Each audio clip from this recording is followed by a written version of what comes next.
Hello, Assalamu alaikum class. My name is Mohammad Hashim Zia and you are watching Mathflix by Hashim Zia. बेटा हमारा straight line का topic चल रहा था।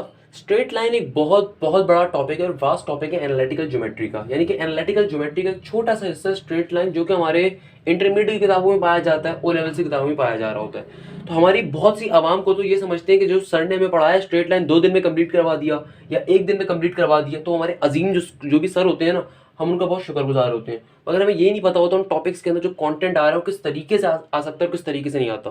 तो आप लोगों ने मेरा वीडियो लेक्चर नंबर 1 व्यू करा होगा इंशाल्लाह स्ट्रेट लाइन के ऊपर, जो कि डिटेल लेक्चर था कोऑर्डिनेट सिस्टम के ऊपर। आई डोंट थिंक कि आपने जिंदगी में इतना डिटेल लेक्चर कोऑर्डिनेट सिस्टम के ऊपर कभी पढ़ा होगा, या फिर आपको शायद ये भी पता होगा कि कोऑर्डिनेट सिस्टम की 2 टाइप्स भी होती हैं, कार्टेशियन और पोलर। तो अल्हम्दुलिल्लाह उसको इतनी डिटेल में पढ़ाया कि उसकी बेसिक रीजन क्या थी। अगर आप नस्ट के पेपर में अपेयर हो रहे हो, आईबीएस सेट में अपेयर हो रहे हो, या एनईटी के अंदर अपेयर हो रहे हो, या कराची यूनिवर्सिटी में अपेयर हो रहे हो, या फास्ट में अपेयर हो रहे हो, जीआईके में अपेयर हो रहे हो, उसका बेसिक रीजन क्या है कि भाई तुम्हें ये तो पता हो तुम्हारे पास जो एमसीक्यू आ रहा है सॉल्व कैसे करना है, वरना दूसरे टीचर्स की तरह 2 मिनट के अंदर फॉर्मूला हेडिंग लिखवा के फॉर्मूला लिखवा के बात खत्म करने की आदत हमें भी है भाई, हमें भी पढ़ाना आता है उस तरीके से। मगर मेरा रीजन क्या होता है, मेरे पढ़ाने के एक तरीका दूसरे लोगों से मुख्तलिफ क्या है भाई, मैं ना सिर्फ टॉपिक को एक्सप्लेन करने की कोशिश करता हूँ, जितना कर सकता हूँ अल्लाह ने जितना थोड़ी बहुत नॉलेज दी है उसके जरिए एक्सप्लेन करने की कोशिश करता हूँ। बल्कि सेकंड नंबर के ऊपर मेरा बेटा, मैं जो दूसरी कोशिश करता हूँ, मैं कोशिश करता हूँ कि टॉपिक एक्सप्लेन करने के बाद पास्ट पेपर से उसी की एग्जांपल निकाल के दूं। इसका बड़ा फायदा होता है। एज अ स्टूडेंट, जब मैं खुद एक स्टूडेंट था और आज जब एज अ टीचर आप लोगों को पढ़ा रहा होता हूँ, तो मुझे इस बात का इतने अरसे में आइडिया है कि बच्चा फॉर्मूला रटने से ज्यादा खुश होता है या फॉर्मूला रटने से ज्यादा इस बात पे खुश हो रहा होता है कि अगर उसी फॉर्मूले को एग्जांपल दिखाई जाए पास्ट पेपर के अंदर। क्योंकि मेरा मानना यह है कि आप फॉर्मूला रटवा कर जितवा नहीं सकते बच्चे को जब तक कि उसे प्रैक्टिस के लिए एक क्वेश्चन ना दिखा दिया जाए और वो उस जैसे फिर कई क्वेश्चन खुद से बैठ के उनको सॉल्व कर सकता है। अगर आपने फॉर्मूला लिख दिया तो अच्छा बच्चा तो पिक कर लेगा उस फॉर्मूला को। अगर आपने टॉपिक का फॉर्मूला लिखवा दिया, कॉन्सेप्ट दे दिया, तो एक अच्छा बच्चा जो क्लास में बैठा हुआ है वो तो इसको पिक करके सॉल्व कर लेगा जैसे क्वेश्चंस। मगर जो नॉर्मल बच्चा है वो नहीं कर सकता। मेरा ज़्यादा तौर पे मानना है, इसलिए मेरा ये पढ़ाने का अंदाज ऐसा है। तो आई गेस आपको इंशाल्लाह अच्छा लगता होगा। अच्छा लगता है तो काइंडली लाइक भी करें, शेयर भी करें, सब्सक्राइब भी करें। दोस्तों को बताया हमने कहाँ से सीखा है, कहाँ से नहीं सीखा, तो kindly like share and subscribe Mathflix by Hashim Zia. तो आज हमारी वीडियो लेक्चर नंबर कौन सी 3 है। स्टार्टिंग के जैसे मैंने बात करी, स्ट्रेट लाइन एक बहुत बड़ा एक वास्ट टॉपिक है आपके पास एनालिटिकल ज्योमेट्री के अंदर हमारे पास जो आ रहा होता है। तो आज का जो वीडियो लेक्चर है हमारा इंक्लिनेशन और स्लोप के ऊपर मेनली डिपेंड कर रहा होगा। अच्छा, ये video lecture number 3 part A है। वीडियो लेक्चर 3 अफसोस के साथ अगेन थोड़ा बड़ा हो रहा था, मैंने उसको पार्ट ए और पार्ट बी में इंशाल्लाह डिवाइड करूंगा। पार्ट ए किस चीज के ऊपर डिपेंडेंट है, इंक्लिनेशन और स्लोप। हमारी 80% नहीं 90% आवाम समझती है कि इंक्लिनेशन और स्लोप शायद एक ही चीजें हैं, स्पेशली इंटरमीडिएट वाली। चलो फेडरल बोर्ड वाला या ओ लेवल वाला बच्चे के पास फिर भी उनका कंटेंट बहुत अच्छा है। पंजाब बोर्ड की किताबें लाख गुना अच्छी हैं आपकी सिंध बोर्ड की घटिया तरीन किताबों से। माजरत के साथ मुझे कोई शौक नहीं है किसी पर्टिकुलर सेक्टर पे बात करने का, बट अफसोस हमारा कोर्स बिल्कुल भी अप टू द मार्क नहीं है। मैं ये बात इसलिए करता हूँ क्योंकि मैंने फेडरल के बच्चों को भी पढ़ाया, मैंने ओ लेवल्स के बच्चों को भी पढ़ाया, इसलिए मुझे आइडिया कि उनकी किताबों के अंदर क्लास 9 की किताबों के अंदर वो तमाम चीज़ें होती हैं जो हमारी सेकेंडरी किताबों के अंदर होती हैं। तो मैं खुद ऑल्दो इंटरमीडिएट वाला हूँ, इसलिए मुझे इस कोर्स के ऊपर बहुत से गिले शिकवे, वो किसी ज़िंदगी में कभी मुकाम मिला तो ज़रूर मैं आपको उसके ऊपर काम करेंगे इंशाल्लाह, अल्लाह ने इतनी इज्जत दी तो। पर कहने का मकसद क्या है कि फेडरल बोर्ड या ओ लेवल का बच्चा तो फिर भी जो है ना उस चीज़ को पिक कर रहा होता है, मगर एक इंटरमीडिएट वाले के जहन में क्या बात होती है, इंक्लिनेशन या स्लोप। ये किसी पर्टिकुलर बोर्ड से इख्तलाफ नहीं है, मेरा उस कंटेंट से इख्तलाफ ज़रूर है कि यहाँ पे जो किताबें मौजूद हैं, यहाँ पे जो सिंध टेक्स्ट बुक बोर्ड है वो बिल्कुल ही गैर फ़ाल है। मतलब उसको कोई काम नहीं है, वो फ्री की से तनख्वाहें लेते हैं और उन तनख्वाहों के बदले कुछ काम नहीं करते, कोई वो बुक्स को अपग्रेड नहीं कर रहे होते। कहने का खाली मकसद ये था। अच्छा, मेजॉरिटी जो बच्चा होता है बेटा हमारे पास, वो इंक्लिनेशन और स्लोप को एक चीज़ समझ रहा होता है। तो आइए आज जरा इंक्लिनेशन के ऊपर थोड़ी रोशनी डाल देते हैं। इंक्लिनेशन होता है क्या है।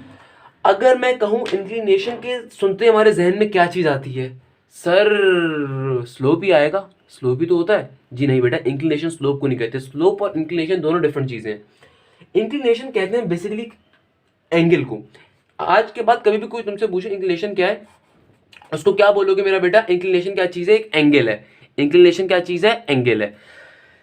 और ये कौन सा एंगल है सर, कौन सा एंगल, 90 डिग्री का, 45 का, 60 का, 70 का, 80 का, 120 का, 150 का, कौन सा एंगल सर, ये तो पता है कौन सा एंगल है। तो एक बात आप हमेशा याद रखिएगा, एक्स एक्सिस से बनने वाला एंगल को हम इंक्लिनेशन कहते हैं। वो एंगल जो एक्स एक्सिस से अपवर्ड की जानिब बने। अब फॉर एग्जांपल ये प्रॉपर इस वाई डायरेक्शन में चला गया, या फिर हो सकता है कि इस तरीके से एक लाइन कोई पास हो रही है, उस लाइन की जानिब भी एंगल बढ़ जाए, या हो सकता है कोई लाइन इस तरीके से पास हो रही है और ये एंगल यहां से लेकर यहां तक का फॉर्म हो जाए। कहने का मकसद क्या है कि वो एंगल जो कि एक्स एक्सिस से फॉर्म होगा उसको हम कहते हैं इंक्लिनेशन एंगल या फिर इंक्लिनेशन। तो क्या इसकी डेफिनेशन बन सकती है? A positive angle from the positive x-axis to the upward direction of a given line is called the inclination। मैंने क्या मेंशन कराया? मैंने कहा कि भैया वो एंगल जो कि पॉजिटिव एक्स एक्सिस से बने अपवर्ड की जानिब किसी भी लाइन की तरफ, तो उसको हम क्या कहते हैं? इंक्लिनेशन। अब कुछ मैथफ्लिक्स इंपॉर्टेंट पॉइंट आते हैं जो कि मशहूर जमाना 8 ब्लैंक्स होती हैं, जिनको मैंने अपना बहुत खूबसूरती से इंशाल्लाह पढ़ाने वाला हूं। मैंने क्या कहा? अब कुछ बहुत ही इंपॉर्टेंट पॉइंट के ऊपर हमारे हैं। क्या पॉइंट है आइए भी समझते हैं। अब बेटा अभी तक हमने क्या चीज पढ़ी? अभी तक हमने क्या पढ़ा? इंक्लिनेशन क्या होता है? एंगल। कौन सा एंगल जो कि एक्स एक्सिस से किसी भी अपवर्ड जानिब की तरफ बन रहा हो, किसी लाइन की जानिब बन रहा हो, उसको हम क्या कहते हैं? इंक्लिनेशन, यानी कि एक्स एक्सिस से बनने वाला एंगल। अच्छा, अब मेरे पास मैंने क्या कहा? मशहूर जमाना कुछ 8 ब्लैंक्स आ रही हैं, जिन 8 ब्लैंक्स को मैं बड़ी खूबसूरती से पढ़ाने वाला हूं आपको। अगर कभी भी हमारे पास एक लाइन आ जाए जो कि क्या है? एक्स एक्सिस के पैरेलल। पहला पॉइंट मैंने क्या लिखा? मैथफ्लिक्स इंपॉर्टेंट पॉइंट क्या लिख दिया? If a line is parallel to X axis, यानी कि क्या होगा अगर एक लाइन एक्स एक्सिस से पैरेलल होगी। तो मैंने यहाँ पे ग्राफ के जरिए इंशाल्लाह समझाने की कोशिश करूंगा ताकि आपको रिप्रेजेंटेशन मिल सके विजुअल किस्म की। एक ये मेरा एक्स एक्सिस है, ऑब्वियसली मेरा क्या होगा? Y axis. क्या कह रहा है? If a line is parallel to X axis, तो मैं क्या कह रहा है? कह रहा है कि कभी भी दुनिया में एक लाइन पैरेलल आ जाए एक्स एक्सिस के, तो उसका इंक्लिनेशन मेरा बेटा क्या होता है? हमेशा जीरो, यानी कि थीटा की वैल्यू क्या होती है? हमेशा 0 डिग्री होगी। मैंने क्या कहा? मैं दोबारा रिपीट कर देता हूं। मैंने कहा if a line is parallel to X axis, यानी कि दुनिया में कभी भी कोई लाइन एक्स एक्सिस के पैरेलल आ जाए, उसका इंक्लिनेशन क्या होगा? हमेशा 0 डिग्री का, यानी कि उसका एंगल क्या होगा? 0 डिग्री का। सर ये आपने क्या बात कही? सर कि इंक्लिनेशन 0 कैसे हो गया? सर समझ में नहीं आया। बेटा मैंने अभी आपको समझाया। क्या समझाया? इंक्लिनेशन होता क्या है? एक्स एक्सिस से बनने वाला एंगल। अब अगर ये एंगल एक्स एक्सिस से बन रहा है तो कहां बनेगा? एक्स एक्सिस के पैरेलल ही तो लाइन है, तो ऑब्वियसली एंगल की वैल्यू क्या होगी? उठ ही नहीं सकता, मतलब एक्स एक्सिस के पैरेलल ही है ना ये लाइन, तो ऑब्वियसली इसका एंगल क्या होगा? यहाँ पे 0 डिग्री होगा, यानी कि फॉर एग्जाम्पल यहाँ पे एंगल क्या होगा आपका? 0 डिग्री होगा ऑब्वियसली बात है लाइन के ऊपर। तो क्या कह रहा है? पहला पॉइंट क्या कह रहा है? If a line is parallel to X axis then the inclination is 0 degree. Second मशहूर एमसीक्यू से पूछा जाता है, if a line is parallel to X axis then slope is. अब स्लोप हमेशा क्या होगा? स्लोप भी होता है 0, मगर अभी मैं आपको ये नहीं बताऊंगा स्लोप 0 कैसे हो रहा है। उसके लिए आपको थोड़ा सा वेट करना पड़ेगा। स्लोप के जब टॉपिक पे जाएंगे तब मैं बताऊंगा। यहाँ पे सेकंड वाला जो पॉइंट है स्लोप, वो 0 कैसे आ रहा है। मैंने क्या कहा? मैंने कहा इंक्लिनेशन क्या होता है? एक्स एक्सिस से बनने वाला एंगल। तो पहला पॉइंट मेरे पास क्या आता है? पहला मशहूर जमाना एमसीक्यू जो कि नस side, IBA side, NED side पूछा जाने वाला एमसीक्यूज है। क्या है? अगर कभी भी कोई लाइन एक्स एक्सिस के पैरेलल आ जाए तो उसका इंक्लिनेशन यानी कि एंगल क्या होता है? 0 डिग्री, क्योंकि लाइन पैरेलल एक्स एक्सिस, जाहिर सी बात है एक्स के ऊपर उसका एंगल क्या होगा? 0 होगा। एंगल क्या होता है? 0 डिग्री। और यहां पे एक और एमसीक्यूज मैंने लिखा हुआ है कि ऐसी लाइन का स्लोप क्या होता है, यानी कि इस लाइन का स्लोप क्या होगा। तो मैंने अभी के लिए आपको हिंट दे दी, 0 डिग्री होगा, 0 होगा, यानी कि मैंने आपको जुगाड़ बता दी क्या होगा? 0 होगा। सभी रट्टा मार लो। इसको मैं परफेक्टली अभी एक्सप्लेन करूंगा इंशाल्लाह जब हम स्लोप के टॉपिक पे जाएंगे, बट मैंने अभी आपको बता दिया होता क्या? स्लोप 0 होता है। आइए आगे बढ़ते हैं। तो सर कभी वाई एक्सिस के पैरेलल कोई लाइन आ जाए फिर क्या होगा? बहुत ही अच्छा क्वेश्चन है। क्या कह रहा है? If a line is parallel to Y axis then inclination and then slope is. तो मुझे एक बात बताओ, क्या कह रहा है? If a line is parallel to Y axis, तो वाई एक्सिस वाली लाइन कौन सी होती है बेटा? वर्टिकल लाइन है ये वाली। तो अगर इसी के पैरेलल कोई लाइन आ जाए, इसी के पैरेलल कोई लाइन आ जाए, तब इंक्लिनेशन क्या होगा? मैंने अभी आपको इंक्लिनेशन का टॉपिक समझाया। क्या टॉपिक समझाया? इंक्लिनेशन होता क्या है? एक्स एक्सिस से बनने वाला एंगल। तो मुझे बात बताओ, यहां से लेकर यहां तक का जो एंगल बनेगा उसकी क्या वैल्यू होगी? जाहिर सी बात है, साफ पता चल रहा है, परपेंडिकुलर होगी। तो इंक्लिनेशन की वैल्यू क्या होती है? 90 डिग्री। कभी भी कोई line parallel to Y axis आ जाए उसका एंगल की वैल्यू क्या होती है मेरा बेटा? 90 डिग्री होती है। सर बहुत ही कॉमन बात है। और ऐसी लाइन का स्लोप क्या होता है? हमेशा इंफिनिटी। ऐसी लाइन का स्लोप क्या होता है? हमेशा इंफिनिटी। यानी कि अगर कोई line parallel to Y axis आ जाए उसका इंक्लिनेशन यानी कि एंगल तो होता है 90 डिग्री और स्लोप क्या होता है? इंफिनिटी। अगेन मैं यहां पे भी स्लोप का टॉपिक अभी एक्सप्लेन नहीं कर रहा, मैं पहले कह रहा हूं स्लोप का टॉपिक अभी एक्सप्लेन जब मैं करूंगा तो मैं बता दूंगा ये इंफिनिटी या 0 या 1 वगैरह कैसे आएगा। तो अभी स्लोप वाली बात को सिर्फ याद रख ले, मैंने बताई किया है। तो अभी तक हमने दो जो मशहूर जमाना एमसीक्यूज पढ़े, ये बहुत मशहूर एमसीक्यूज होते हैं भाई, ये एनईडी में भी आते हैं, नस में भी आते हैं, मगर इनको पूछने का तरीका जरा डिफरेंट भी हो सकता है। कैसे डिफरेंट होता है बताता हूं। पहले अगर मैं रिपीट करूं, मैंने भी क्या बताया, कभी भी कोई लाइन पैरेलल आ जाए एक्स एक्सिस के तो उसका इंक्लिनेशन क्या होता है, हमेशा 0 डिग्री। और कभी भी कोई लाइन वाई एक्सिस के पैरेलल आ जाए उसका इंक्लिनेशन यानी कि एंगल क्या बनेगा, हमेशा 90 डिग्री। और इंक्लिनेशन को तो होता क्या है सर, इंक्लिनेशन बार बार आप कर रहे हैं, एक्स एक्सिस से बनने वाला एंगल, एक्स एक्सिस से लाइन की जाने बनने वाले एंगल को हम क्या कहते हैं, इंक्लिनेशन। अच्छा, इसी सवाल को, इसी एमसीक्यूज को पूछने का एक तरीका और भी हो सकता है। If a line is perpendicular to Y axis, क्या कहता है, अगर एक लाइन वाई एक्सिस के परपेंडिकुलर आ जाए तब एक्स एक्सिस क्या होगा। बच्चा यकीन मारो वहीं ढेर हो जाता है। आईबीए के पेपर में आ जाए, जीआई के पेपर में आ जाए, नस्ट या एनईटी या केयू के पेपर में आ जाए, बच्चा वहीं ढेर हो जाता है। सर ने तो पढ़ाया था कि अगर लाइन एक्स एक्सिस के पैरेलल हो तो क्या होगा, या वाई एक्सिस के पैरेलल हो तो क्या हो गया। ये तो एग्जामिनर ने पता नहीं क्या पूछ लिया मुझसे। बेटा मैंने क्या एमसीक्यूज का एक बड़ा मशहूर तरीका है इसी एमसीक्यूज को पूछने का। आपसे कहता है if a line is perpendicular to Y axis. Perpendicular का मतलब क्या होता है, ये वाला रिलेशन किस चीज को होता है, परपेंडिकुलर होता है ना मेरा बेटा, कि अगर ये लाइन इस लाइन में क्या है, परपेंडिकुलर। तो क्या आ रहा है, अगर आपकी लाइन वाई एक्सिस से परपेंडिकुलर आ जाए, आपकी वाई एक्सिस ये है, आपका एक्स एक्सिस ये है, क्या कह रहा है, if a line is perpendicular to Y axis, तो वाई एक्सिस के परपेंडिकुलर होगी तो ये चीज होगी, जो लाइन वाई एक्सिस के परपेंडिकुलर होगी वो एक्स एक्सिस के पैरेलल होगी। ये तो बहुत कॉमन सी बात है मेरा बेटा। तो ऐसी लाइन जो वाई एक्सिस से परपेंडिकुलर है उसका इंक्लिनेशन भी क्या होगा, 0 डिग्री। इस एमसीक्यूज को पूछने के दोनों तरीके आपको बता रहा हूं, क्योंकि एमसीक्यूज बहुत इंपॉर्टेंट है, तभी तो मैथमेटिक्स इंपॉर्टेंट कहा मैंने से। क्या कहा, if a line is perpendicular to Y axis, तो ऐसी लाइन का इंक्लिनेशन भी क्या होगा, 0 डिग्री, और स्लोप भी क्या होगा, 0। मैं अगेन रिपीट करता हूं, स्लोप के ऊपर भी परेशान ना हो मेरा बेटा, मैं इसको बहुत अच्छे तरीके से एक्सप्लेन करूंगा, जैसे मैं एक्सप्लेन करता हूं, आई गेस आपको आइडिया होगा इंशाल्लाह। अच्छा, देन मेरे पास टॉपिक आता है if a line is parallel to Y axis. अगर कोई लाइन वाई एक्सिस के पैरेलल हो तब उसकी इंक्लिनेशन की वैल्यू क्या होगी, 90 डिग्री। एग्जाम में इसी क्वेश्चन को पूछने का एक और तरीका भी होता है। सर वो क्या होता है, वो आपसे फनकारी करेगा, एग्जामिनर आपका फनकारी करेगा, समझेगा आपको आता नहीं है, मगर आपने डरना नहीं है। वो क्या कर देगा, कहेगा if a line is perpendicular to X axis, क्या कर देगा, if a line is perpendicular to X axis then inclination will B.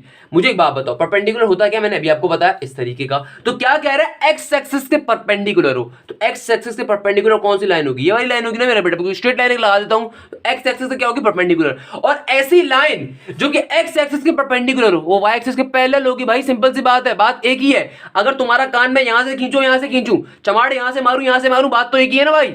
मेरी एग्जांपल्स यूनिक होती हैं भाई। क्या कह रहा है, if a line is parallel to Y axis then inclination is 90 degree. और अगर वो इसी एमसीक्यूज को घुमा दे, कैसे घुमा दे, कहे इफ अ लाइन इज, ये एक्स एक्सिस की लाइन है, क्या कह रहे हैं, if a line is perpendicular to X axis, तो एक्स एक्सिस के परपेंडिकुलर कौन सी लाइन होगी, इस तरह की लाइन होगी, और वाई एक्सिस की फॉर एग्जांपल ये लाइन बनी हुई है। तो क्या कह देता है, if a line is perpendicular to X axis, तो ऐसी लाइन का भी इंक्लिनेशन यानी कि एंगल क्या होगा, 90 डिग्री, और स्लोप क्या होगा, इंफिनिटी। क्लियर है मेरा बेटा, आई गेस क्लियर होगा इंशाल्लाह। क्लियर है, वेरी गुड। देन बेटा एक मशहूर जमाना एक और एमसीक्यूज मेरे चैनल के ऊपर आते तो कोई तो रीजन है ना, ये तो रीजन है कि मैं पास्ट पेपर्स की सबसे ज्यादा इंपॉर्टेंट एमसीक्यूज इंशाल्लाह ढूंढ के रखता हूं आप लोगों के लिए। क्या कहता है, if a line bisect eight first and third quadrant. अच्छा, एमसीक्यूज डालो भाड़ में। पहले तो बेसिक कॉन्सेप्ट बच्चों के पास नहीं होते माशाल्लाह से, हमारे इतने खूबसूरत बच्चे होते हैं, मैं क्या बोलूं, मगर मुझे पता है कि मेरे चैनल पे आने वाले तमाम बच्चे अच्छे होते हैं, उनका कॉन्सेप्ट उनके पास होता है। मैं अपनी बात करूं, जब मेरे पास कॉन्सेप्ट नहीं है फॉर एग्जाम्पल, क्योंकि ट्यूशन वाली बाजियां क्या होती हैं, हमारे कॉन्सेप्ट की बिगाड़ के रख देती हैं। तो क्या कह रहा है भाई, अगर कभी भी फर्स्ट और थर्ड क्वाड्रेंट पे लाई कर रहा हो कोई चीज, तो पहले तो ये समझ लेते हैं भाई फर्स्ट और थर्ड क्वाड्रेंट होता क्या है। देखो ये आपके पास ग्राफ बना हुआ है, ये आपके पास यहाँ पे पॉजिटिव एक्स एक्सिस है, यहाँ पे नेगेटिव एक्स एक्सिस है, यहाँ पे पॉजिटिव वाई एक्सिस और यहाँ पे नेगेटिव वाई एक्सिस है। तो एक बात आपको पता होनी चाहिए, ये जो पॉजिटिव एक्स वाई वाला रीजन होता है हमारा फर्स्ट क्वाड्रेंट होता है, जो नेगेटिव एक्स और पॉजिटिव वाई वाला रीजन होता है हमारा क्या होता है, सेकंड क्वाड्रेंट होता है। जो हमारा नेगेटिव एक्स और नेगेटिव वाई वाला क्वाड्रेंट होता है बेटा, ये हमारा थर्ड क्वाड्रेंट होता है। और जो नेगेटिव वाई और पॉजिटिव एक्स के दरमियान का हिस्सा होता है इसको हम फोर्थ क्वाड्रेंट कहते हैं। तो मैंने अपने लिए बताया, मुझे पता है आप तमाम लोगों को सारे कॉन्सेप्ट होंगे माशाल्लाह से, मुझे नहीं कॉन्सेप्ट था इसलिए मैंने अपनी आसानी के लिए बस अपने आपको बता दिया। मुझे पता है मेरे तमाम के तमाम स्टूडेंट्स बहुत इंटेलिजेंट है माशाल्लाह से, तो ये मैंने अपने लिए बताया। क्या कह रहा है, if a line is bisecting at first and third quadrant then the inclination will be. कहता है कि अगर एक लाइन है वो फर्स्ट और थर्ड क्वाड्रेंट से पास होते हुए जा रही है, तो ऐसी लाइन का इंक्लिनेशन क्या होगा। एक बात हमेशा याद रखिएगा, कभी भी इस टाइप का एमसीक्यू आ जाए कि एक लाइन फर्स्ट और थर्ड क्वाड्रेंट के दरमियान लाई कर रही है, तो हमेशा याद रखिएगा ऐसी लाइन का इंक्लिनेशन या एंगल क्या होता है, 45 डिग्री का।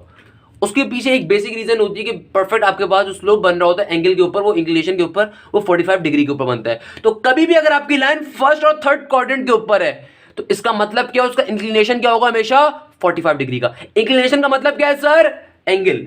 और ऐसी लाइन का स्लोप क्या होता है, हमेशा +1।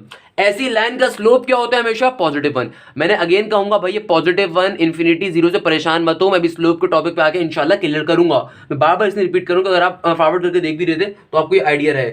अच्छा, मैंने क्या बातें करी अभी तक, 3 बातें करी। अगर लाइन एक्सिस के पैरेलल हो तब आपके पास इंक्लिनेशन क्या होता है, वाई एक्सिस के पैरेलल हो तब इंक्लिनेशन क्या होता है। और अगर एक लाइन फर्स्ट और थर्ड क्वाड्रेंट के दरमियान लाई कर रही हो तब उसके इंक्लिनेशन की वैल्यू क्या होती है, 45 डिग्री, और स्लोप क्या होता है, +1।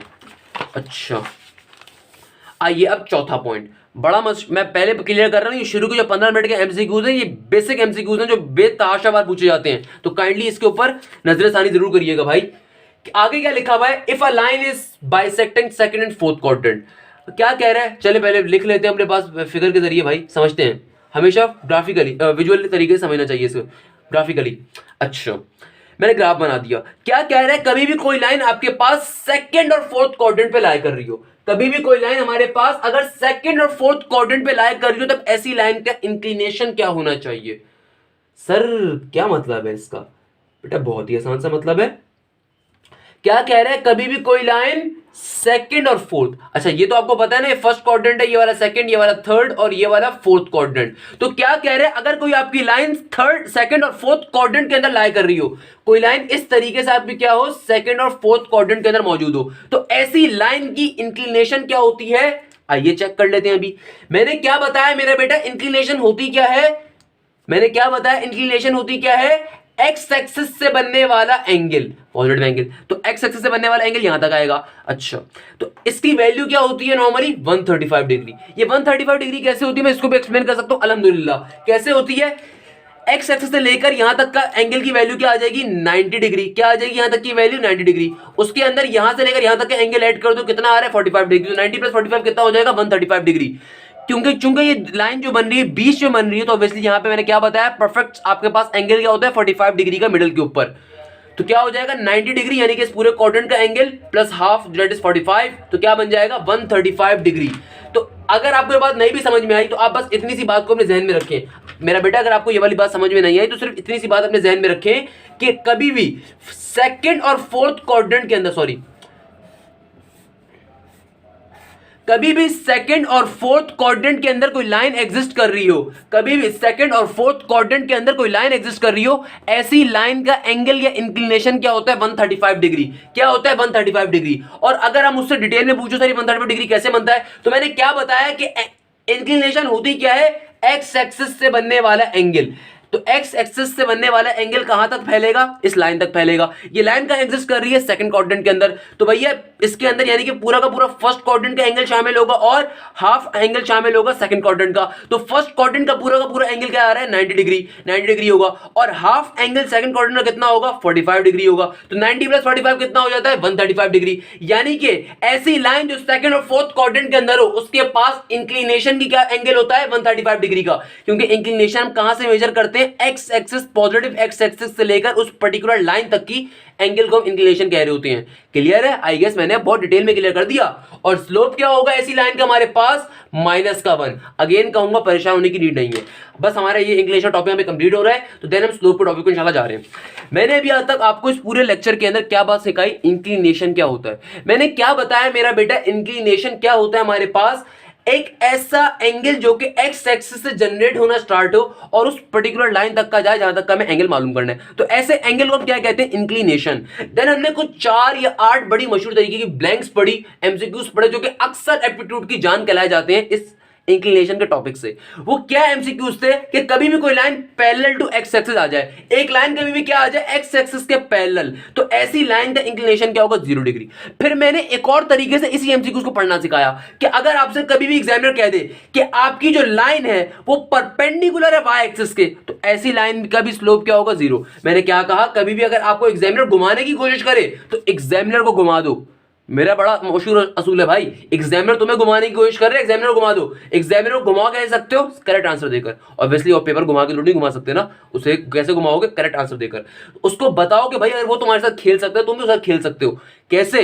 अगर वो इस एमसीक्यू को घुमा के तुमसे पूछ ले कि if a line is perpendicular to Y axis, तो भैया ऐसी लाइन जो कि वाई एक्सिस से परपेंडिकुलर हो, तो वाई एक्सिस से परपेंडिकुलर कैसी लाइन होगी, ये वही लाइन होगी। तो इसका इंक्लिनेशन भी क्या होगा, 0 डिग्री होगा, और स्लोप क्या होगा, 0। स्लोप कैसे 0 होगा उसको भी समझ लेंगे, टेंशन लेनी, मुझसे पढ़ लो ना, कोई टेंशन नहीं जरूरत है। देन हमने एक और एमसीक्यू का पढ़ा, if a line is parallel to Y axis and inclination is 90 degree, यानी कि कभी भी कोई लाइन वाई एक्सिस के पैरेलल आ जाए तो ऐसी लाइन की इंक्लिनेशन क्या होती है, 90 डिग्री की, यानी कि एंगल का मतलब 90 डिग्री का। या फिर इसी एमसीक्यूज को एक और तरीके से कैसे मेरा बेटा घुमा के पूछा जा सकता है कि if a line is perpendicular to X axis, यानी कि एक्स एक्सिस के अगर एक लाइन परपेंडिकुलर है तो इसका मतलब भी बेटा वही है जो मैंने लिखा हुआ है। तो घुमाने का तरीका आना चाहिए एग्जामिनर को। अगर अच्छा एग्जामिनर होगा, पेपर सेटर होगा, तो बहुत तरीके से घुमा सकता है। मैंने जिंदगी में पेपर सेट करा, ऐसा घुमाऊंगा बच्चों को मजा आएगा, मगर बेसिक कॉन्सेप्ट्स के ऊपर। बेसिक कॉन्सेप्ट अगर बच्चे के पास है ना, एग्जामिनर जितना घुमा ले बच्चे को भी फिर खेलना आ जाता है। अच्छा, और ऐसी लाइन का स्लोप क्या होता है, इंफिनिटी। देन हमने थर्ड एक बड़ा मशहूर एमसीक्यूज पढ़ा कि कभी भी अगर हमारी लाइन फर्स्ट और थर्ड क्वाड्रेंट के दरमियान लाई कर रही हो, कहां लाई कर रही हो, फर्स्ट और थर्ड क्वाड्रेंट के दरमियान, तो ऐसी लाइन के अंदर इंक्लिनेशन की वैल्यू होती है, ऐसी लाइन की इंक्लिनेशन यानी कि एंगल की वैल्यू होती है 45 डिग्री। और कभी भी अगर हमारी लाइन और फर्स्ट और थर्ड क्वाड्रेंट के दरमियान लाई कर रही हो, ऐसी लाइन की इंक्लिनेशन की वैल्यू होती है 45 डिग्री, और ऐसी लाइन का स्लोप क्या होता है मेरा बेटा, +1। देन हमने थर्ड कॉन्सेप्ट क्या पढ़ा, कभी भी अगर हमारी लाइन सेकंड और फोर्थ क्वाड्रेंट के दरमियान लाई कर रही हो, सेकंड और फोर्थ क्वाड्रेंट के दरमियान लाई कर रही हो, तो ऐसी लाइन का इंक्लिनेशन या एंगल क्या होता है, 135 डिग्री का, और स्लोप क्या होता है मेरा बेटा, -1 का। स्लोप क्या होता है मेरा बेटा, -1 का। अच्छा, अब चलते हैं अपने स्लोप्स के टॉपिक की तरफ इंशाल्लाह। तो यहां पर इस वीडियो लेक्चर को कंप्लीट करते हैं, खत्म करते हैं। नेक्स्ट वीडियो लेक्चर जो होगा 3B वो होगा स्लोप्स के ऊपर हमारा, उसके अंदर स्लोप्स को समझेंगे जिस तरीके से, और जिस मैंने तरीके से आपको इंशाल्लाह इंक्लिनेशन का टॉपिक क्लियर करा, उसी तरीके से स्लोप के टॉपिक के ऊपर बढ़ते हैं। अगर आपको इंक्लिनेशन समझ में आ गया तो इंशाल्लाह स्लोप वैसे ही समझ में आ जाएगा। तो यहाँ पे इस वीडियो लेक्चर को कंप्लीट करता हूँ। जज़ाकल्लाह, thank you so much for watching. Hashim Zia सानी।